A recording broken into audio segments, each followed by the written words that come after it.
इस्लामाबाद से आपको आगाह कर रहे हैं, सुप्रीम कोर्ट में कोरोना वायरस अस्कुद नोटिस केस की समाअत 2 हफ्तों तक मुलतवी कर दी गई है। सुप्रीम कोर्ट ने हफ्ता और इतवार को मार्केट्स खोलने का हुक्म वापस ले लिया है। अदालत ने हुक्म से टिड्डी दल हमलों से नुकसानात की तफसीलात तलब कर ली।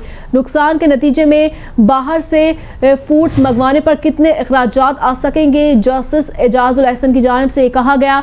हुकूमत कोरोना के खात्मे के लिए कानून साजी के मामले को संजीदगी से ले। अदालत की जानिब से ये कहा गया, हुकूमत कोरोना के खात्मे के लिए कानून साजी को यकीनी बनाए। मजीद भी कहा, तमाम हुकूमतें जो हैं इस वक्त सेंट्री वर्कर्स को हिफाजती सामान की फ्राहमी यकीनी बनाई जाए। सेंट्री वर्कर्स के तहफ़्फ़ुज़ के लिए कानून साजी की जाए। NDMA से तिब्बी सामान की तैयारी के लिए मशीनरी भी दरामद करने का रिकॉर्ड और तफसीलात तलब कर ली गई।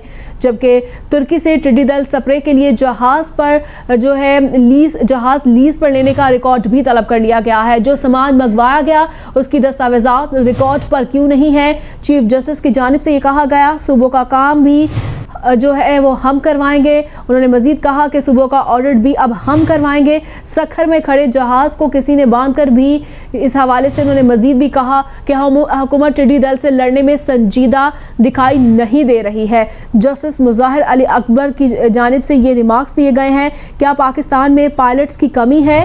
जस्टिस एजाजुल एहसन की जानिब से ये सवाल किया गया, नहीं मालूम तुर्की से जहाज लीज पर लेकर किसने फ़ायदा उठाया है। चीफ जस्टिस की जानिब से ये कहा गया, क्या पाकिस्तान में टिड्डी दल नहीं है। चीफ जस्टिस का इस्तफसार, टिड्डी दल का इशू मौजूद है। NDMA का ये जवाब, क्या NDMA टिड्डी दल के पीछे भाग रहा है। और मजीद भी कहा, NDMA को टिड्डी दल के बारे में कुछ मालूम नहीं है। चीफ जस्टिस की जानिब से ये रिमार्क्स दिए गए हैं, हमने टिड्डी दल को बचपन में देखा था या अब देख रहे हैं। चीफ जस्टिस की जानिब से ये जवाब दिया गया, टिड्डी दल के हमलों से हमारी फूड सिक्योरिटी को कितना नुकसान हुआ है। जस्टिस एजाजुल एहसन की जानिब से ये रिमार्क्स दिए गए हैं। वफाकी हुकूमत कोरोना तहफ़्फ़ुज़ के इक़दाम कर रही है। अटॉर्नी जनरल की जानिब से ये मौक़िफ़ अपनाया गया, वफाकी हुकूमत अब SOPs पर अमल दरामद यकीनी बनाएगी। अटॉर्नी जनरल की जानिब से मजीद कहा गया, हुकूमत ने ताहाल कोरोना से तहफ़्फ़ुज़ की कानून साजी के लिए मजीद भी इक़दाम करेंगे। जबकि चीफ जस्टिस की जानिब से ये कहा गया, हुकूमत ने ताहाल कोरोना से तहफ़्फ़ुज़ की कानून साजी नहीं की है। सजाद हैदर हमारे साथ लाइन पर मौजूद हैं। सजाद हैदर, बताइएगा मज़ीद क्या तफसीलात हैं।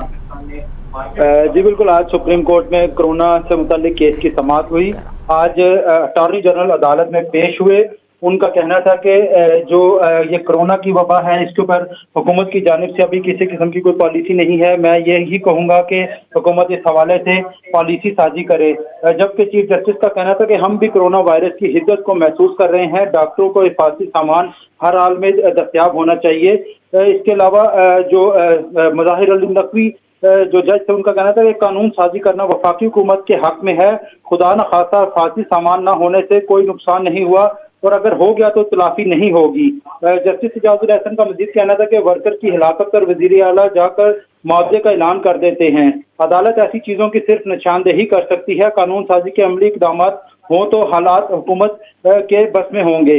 इसके अलावा चीफ जस्टिस का कहना था कि सैनिटरी वर्कर्स गंदे और साफ करते हैं, इनके लिए हिफाजती इक़दाम करने चाहिए। ईद के मौके पर ये हफ्ता इतवार को मार्केटें खोली गई थी, लेकिन लोगों ने आगाही नहीं आई।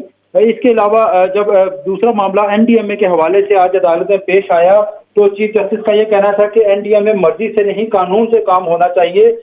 NDMA को मर्जी से काम करने का लाइसेंस हमने नहीं दिया और NDMA को एक एक चीज का ऑडिट हम करवाएंगे, देखेंगे कि किसने कोरोना केस में क्या किया है। 4 माह से टिड्डी दल मौजूद है, 2 मरतबा इसकी अफजाइश भी हो चुकी है और टिड्डी दल पर स्प्रे कर लिए 4 जहाज फाल नहीं है, जबकि 1 जहाज लीज पर लिया गया है, जबकि अपने जहाजों को पायलट न होने की वजह से फाल नहीं किया जा सका।